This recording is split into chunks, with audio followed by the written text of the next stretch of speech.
scientists do? What does it take to be called a scientist?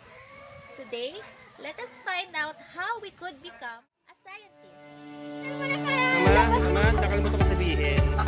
Siyam na ang eggies. Wow!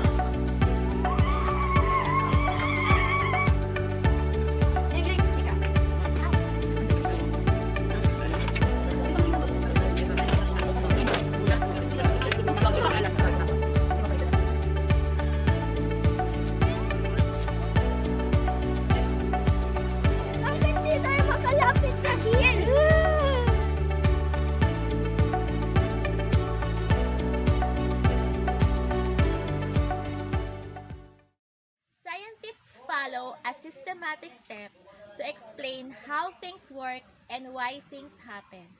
This set of steps is called the scientific method. They begin by identifying the problem. Look around you and observe. Think about the materials that are available. For example, you found these tomatoes. What are these things made of? How do these things are being used? What else can I do with them? Do some research and gather as much valuable information as possible. And decide what questions are you going to answer.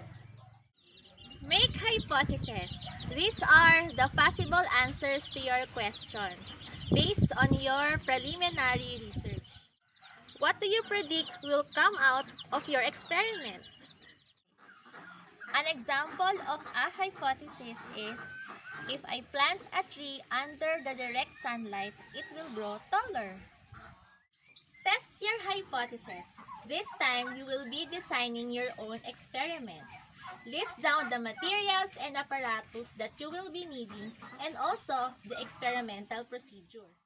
Conduct your experiment and observe the results. Record all your observations and results. Use words, graphs, and tables to clearly show your findings. Analyze the results and compare them with your hypothesis. What does this tell you?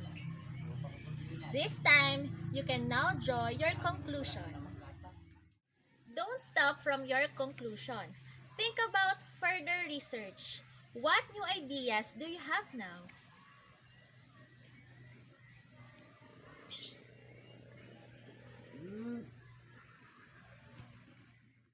Finish your write-up and prepare to share and report your research.